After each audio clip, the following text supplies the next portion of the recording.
A ver, aquí no somos ningún 50-50, la mitad del país eligió, no, acá la mitad del país no ha elegido nada. Y me preocupa también de mis compañeros de izquierda, progresistas, que siguen hablando de esa forma. O sea, seamos sinceros, aquí nos impusieron a un tipo que nunca se midió en consultas interpartidistas, un tipo supremamente impopular que no tenía ni siquiera con quién enfrentar a Paloma Valencia, un tipo cuyo movimiento Defensores por Estados Unidos e Israel solo obtuvo 4 pinches curules para el Congreso. Es decir, no respalda ni siquiera la cuarta parte de lo que supuestamente se sacó desde la primera vuelta. 705.924 votos obtenidos por Salvación Nacional en las legislativas representan aproximadamente el 6,81% de los más de 10 millones de votos que logró Abelardo en la primera vuelta presidencial. Entonces, el señor pasa de las legislativas a la primera vuelta, aumentando un caudal electoral de más del 93%. Sí, claro, obvio.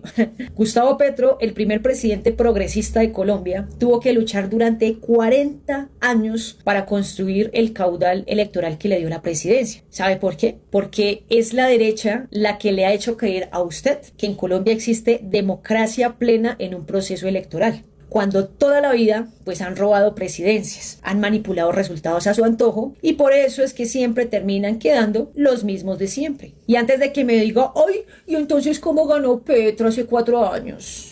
Bueno, pues resulta que por Petro votamos tan masivamente que los votos que le regalaron al señor Rodolfo Hernández pues no les alcanzaron. Rodolfo se hacía el bobito con los debates, ¿se acuerda? Los debates, precisamente donde Gustavo Petro ganó la presidencia y conquistó el voto indeciso. Muy importante ir a debates presidenciales. Entonces cuénteme, ¿cómo es que iba a ganar un señor que ni siquiera sabía qué era el bichada? Para el bichada, ¿eso qué? El departamento del Bichada. ¿Y cuál es la Orinoquía. capital? ¿Pero cuál es la capital? Puerto Carreño. Ah, bueno.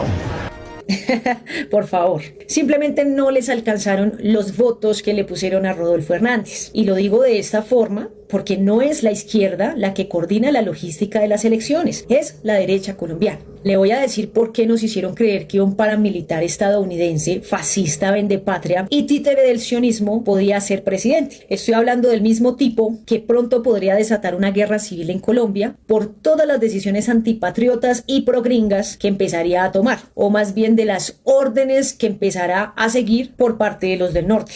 Primero, no es la izquierda la que pone registradores. Los registradores vienen en su mayoría del ala derechista conservadora del país. Ese tipo Penagos, pues viene del partido de la U y se estuvo moviendo entre el uribismo y el santismo antes de entrarle a los roles institucionales. Es la misma registraduría que avaló 3 millones de firmas falsas, el 60% de las que presentó el impresentable criminal que nos impuso la derecha colombiana junto a Estados Unidos y a Israel. 2. El CNE, otro organismo institucional no creado por la izquierda, sino por la derecha conservadora, históricamente con mayorías de partidos de derecha, y parece que su gran función pues ha sido dificultar la consolidación de la izquierda como fuerza electoral nacional, porque siempre han buscado con artimañas pues fragmentarnos. En el 2002 le quitó la personería jurídica a la Unión Patriótica después del asesinato de 6.000 militantes por parte de narcos, paramilitares, sectores del Estado colombiano derechista y demás estructuras criminales. ¿Cuál era la excusa? Que es que no eran suficientes miembros. ¿Cómo le parece?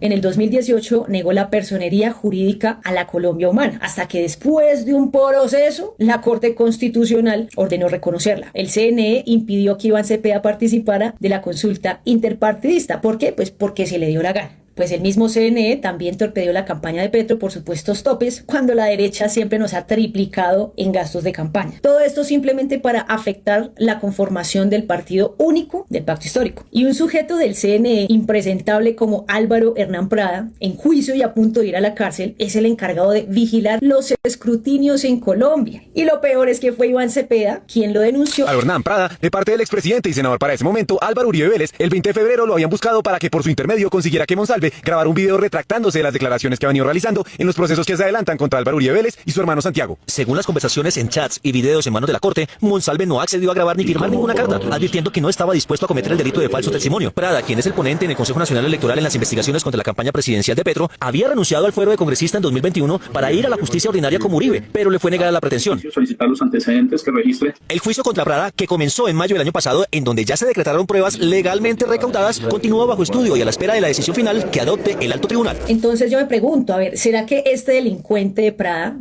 iba a permitir que Cepeda fuera presidente de manera limpia y con sus votos reales? Obviamente que no. Hablamos del software electoral, pues lo manejan delincuentes que estuvieron en la cárcel por el mayor fraude bancario en la historia de los Estados Unidos. Llevan 19 años, desde el 2007 hasta el presente, participando activamente en la organización de los comicios del país. Sí, a lo largo de casi 2 décadas, pues han estado a cargo de la impresión, distribución de los kits electorales, de los tarjetones, formularios E14, de la logística de votación en el exterior y soluciones tecnológicas que abarcan desde la inscripción de cédulas hasta el software de preconteo y publicación de resultados. Entonces, a pesar de que Petro solicitó control transparente, auditorías independientes del código fuente y revisión de las bases de datos del Estado, pues obviamente se negaron. ¿Por qué? Pues porque así es como manipulan los resultados a su antojo. Se descacharon hace 4 años, pero esta vez iban a hacerlo al estilo de Honduras, usar el software para robarse la presidencia y dejarla en manos del partido de un expresidente señalado por vínculos con el narcotráfico. Un tipo condenado por enviar cientos de toneladas de cocaína hacia los Estados Unidos. Tipo indultado por Donald Trump, ¿no? El que supuestamente está luchando contra el narcotráfico. Y a pesar de ese precedente, hicieron caso omiso a las solicitudes de Petro. Pero no, el dictador es Petro, el anticonstitucional es Gustavo Petro. La degradación de la trazabilidad de los votos digitalizados también es súper clave acá. Para las elecciones presidenciales del 2022, cada vez que la registraduría escaneaba y subía un formulario E14 a su página web, pues el archivo digital venía blindado con una firma digital criptográfica. Eso se llama código hash. Y por supuesto una estampilla de tiempo. Eso servía como una huella digital matemática e inalterable que le aseguraba a cualquier ciudadano o auditor que ese documento digitalizado pues no había sido ni modificado, ni reemplazado, ni editado después de salir de la mesa de votación. Bueno, pues eso actualmente ya no existe. Por esa razón estábamos invitando a la gente a ser testigos digitales, porque la registraduría podía subir varios E14 en la misma mesa y nadie se daba cuenta. Entonces la idea era subir irregularidades como E14 alterados o sin firmas de los jurados o cualquier otra sospecha de fraude a la página de testigos digitales. Y como era de esperarse y presuntamente desde la otra campaña pues empezaron a tumbar la página web. Los medios comprados pues ya daban por ganador al señor sin haber concluido el escrutinio. Muchos decían que ya estaba hecho y que el señor era el presidente y ya. La derecha maneja las elecciones y si los gringos dicen que él es el presidente, pues la derecha arrastrada dice que ese es el presidente. ¿Y por qué también se solicitaba control sobre las bases de datos del Estado? Lo que pasa es que queríamos evitar que los muertos tuvieran lugar y mesa de votación para que no terminaran votando por Abelardo de la Espriella.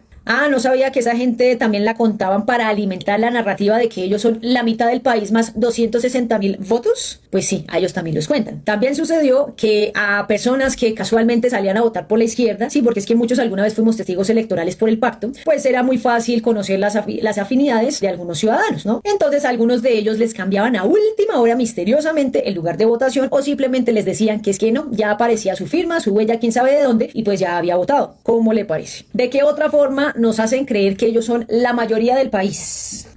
Claro, sí. El dictador genocida del norte admite públicamente que en efecto la presidencia Abelardín se la debe a él. Gracioso, ¿no? Porque los derechistas acusan a la izquierda de dictadora, mientras ellos son los tiranos más grandes que tiene este planeta. Se pasan la institucionalidad por encima, les vale 5 y respetar las elecciones de un país que se supone soberano y les importa nada que sea prohibido interferir en esas elecciones extranjeras. Que estuvieron tipos como el narcorrubio Marco Rubio, disque de observadores. Claro. Debían observar que el robo electoral pues se diera de manera exitosa. Y cómo olvidar los cientos de votos comprados con dinerito en efectivo, ¿no? De pronto, no sé, quién sabe, de pronto del polvito blanco, ¿no? Pero pues el narco es Cepeda, el narco es Petro, ¿no? Obvio. Decenas de videos de ciudadanos corruptos comprando a otros ciudadanos cuya dignidad y conciencia valen 50,000 o 100,000 cagados pesos. Para la segunda vuelta, los semáforos misteriosamente pues fueron apagados para frenar la votación, sobre todo en barrios de menores ingresos. Seguramente en sectores donde la mayoría iba a votar por Cepeda. También vimos decenas de empleadores abusivos cometiendo el delito de constreñimiento al elector, amenazando a sus trabajadores con dejarlos sin trabajo si no enviaban una fotico de su voto por el paramilitar presunto. Claro, necesitan a un tirano de presidente que tire a la basura todos los derechos laborales que se robustecieron durante la presidencia de Petro, porque esa es la esencia de las derechas, retrocedernos a una lógica de esclavitud. Si fuera por la derecha colombiana, pues nos pagarían con leche y seguramente la jornada sería de 16 horas al día. Eso sería lo ideal para ellos. Pero no, el problema son esos zurdos resentidos que luchan por garantías laborales mínimas, por algo de dignidad y tranquilidad para los trabajadores. ¿Qué más se me olvida? A ver, ¿qué más pasó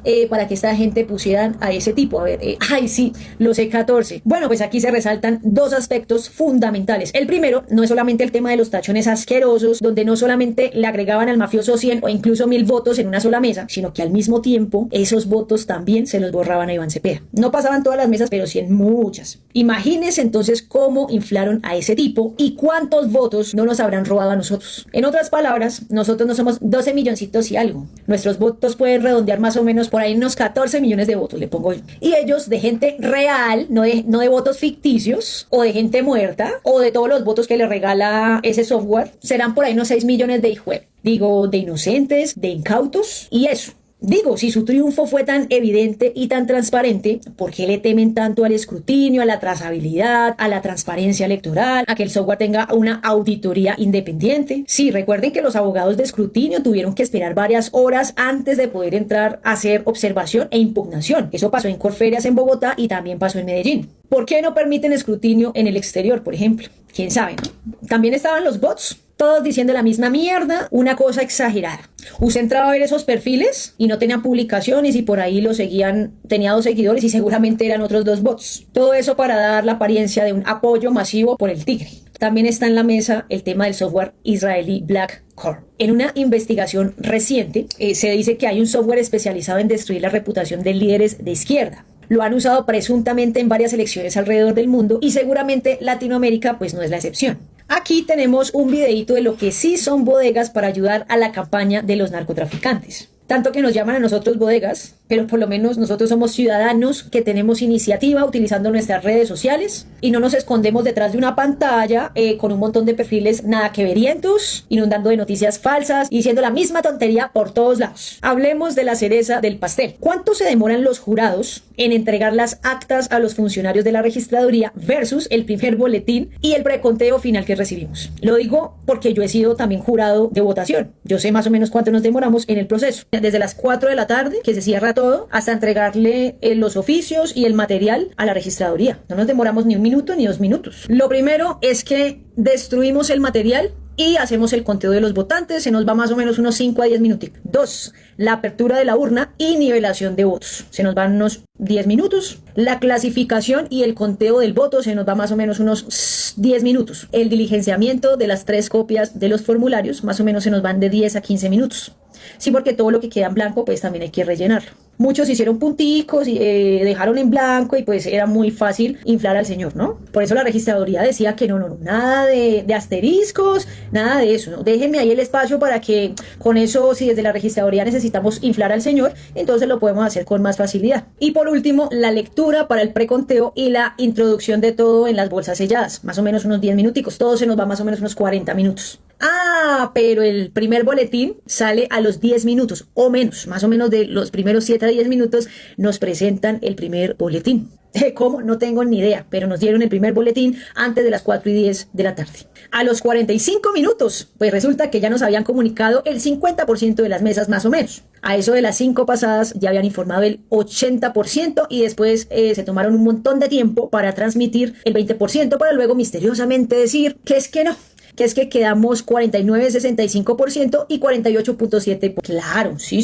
La misma mierda que en Honduras. Hacerle creer a la izquierda que le faltó un pelito para poder ganar. Eso es algo psicológico, ¿no? Que no sea tan evidente el robo que nos hicieron. O que les hicieron allá en Honduras. O que seguramente en Perú que fue algo muy parecido. Pero en Honduras utilizaron este mismo software. Entonces la idea es hacerle creer a la izquierda que estuvo a nada de ganar.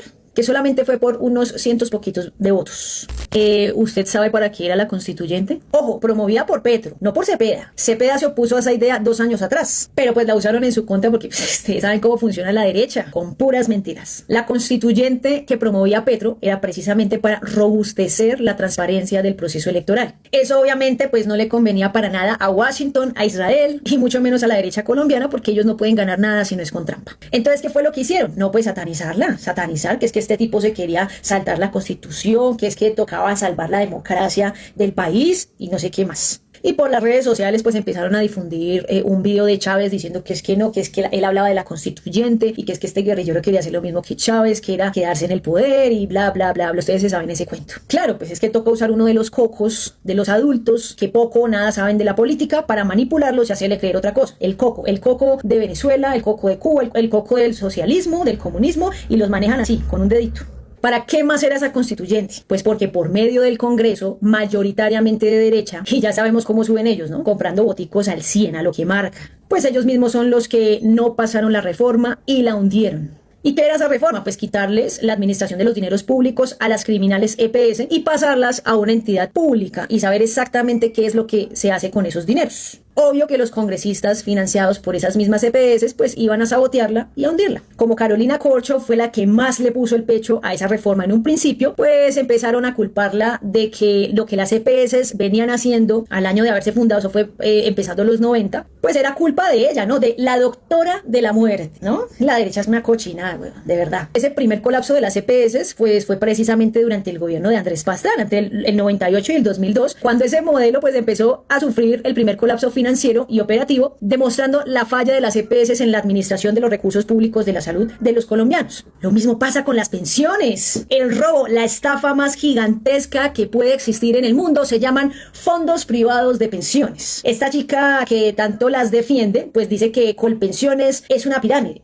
La pirámide de verdad es la de los fondos privados. Una estafa monumental. Y recuerden que Gustavo Petro le dio la opción a algunas personas que estuvieron siempre cotizando con los fondos privados que se pasaran a Colpensiones. Pues esos fondos privados no se les ha dado la gana de trasladar esos dineros. ¿Por qué? Pues quién sabe, aparentemente porque esa plática pues esa es una de las posibilidades. Entonces, en vista de que la derecha no hace sino vivir de la clase trabajadora, pues Petro impulsó esa iniciativa, la iniciativa de una constituyente, para que pues eso empezara a cambiar, ¿no? Para que la pensión y la salud fueran derechos garantizados y no favores mendigados. Pero pues no, usted que votó por Abelardo de la Espriella se dejó meter el cuentico de que es que era para perpetuarse en el poder, esa constituyente. Por favor, ese señor necesita descansar. ¿Usted se imagina lo desgastante que debe ser bombardeado diariamente por las cochinadas de los medios de desinformación, de esos masivos, de esos que les pagan muchos millones para echarle mierda a Petro? Tanto que hablaban de que Petro se iba a atornillar al poder, que tocaba defender la Constitución, cuando sí existe alguien que intentó violar la Constitución para reelegirse, pues fue Uribe. De ahí, pues el escándalo de la GIS política, ¿se acuerda? Donde pagaron a funcionarios para votar positivamente a esa reelección, figura de la cual después Santos también se aprovechó para tener un segundo periodo presidencial y luego ahí sí el señor pues decidió quitarla.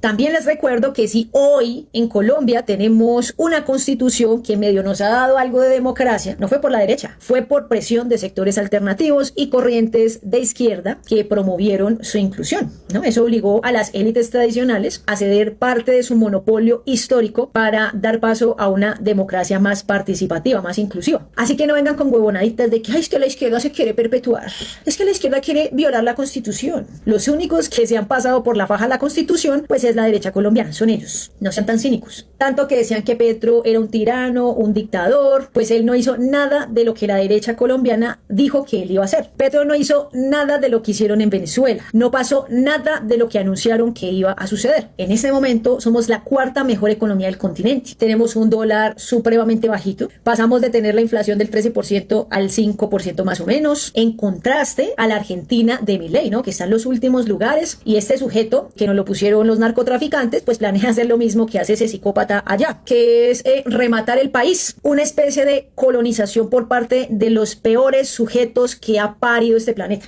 Tanto que decían que es que deberíamos tener un Bukele. Bueno, ya lo tienen. Un tipo que también se pinta la barba. Vamos a ver qué es tan rico tener a un Bukele colombiano. Este Bukele tiene la mayoría legislativa y tiene control total sobre los 3 poderes del Estado, ¿no? O sea, no tiene resistencia de nada. Allá no hay oposición. Ese es el dictador suelo que desde Colombia, pues muchos alaban, ¿no? Es el mismo sujeto que hace poquito aprobó una ley que permite la reelección perpetua. Ah, no, pero el dictador y el tirano es el guerrillero del Gustavo Petro. Ay, no, mejor dicho, como decían muchos de ustedes, ¿no? Antes del notable arrepentimiento de haber votado por el estafador de estafadores, por el tipo más mentiroso e incoherente que hemos tenido, yo creo que en la historia de estas elecciones. ¡Firme por la patria!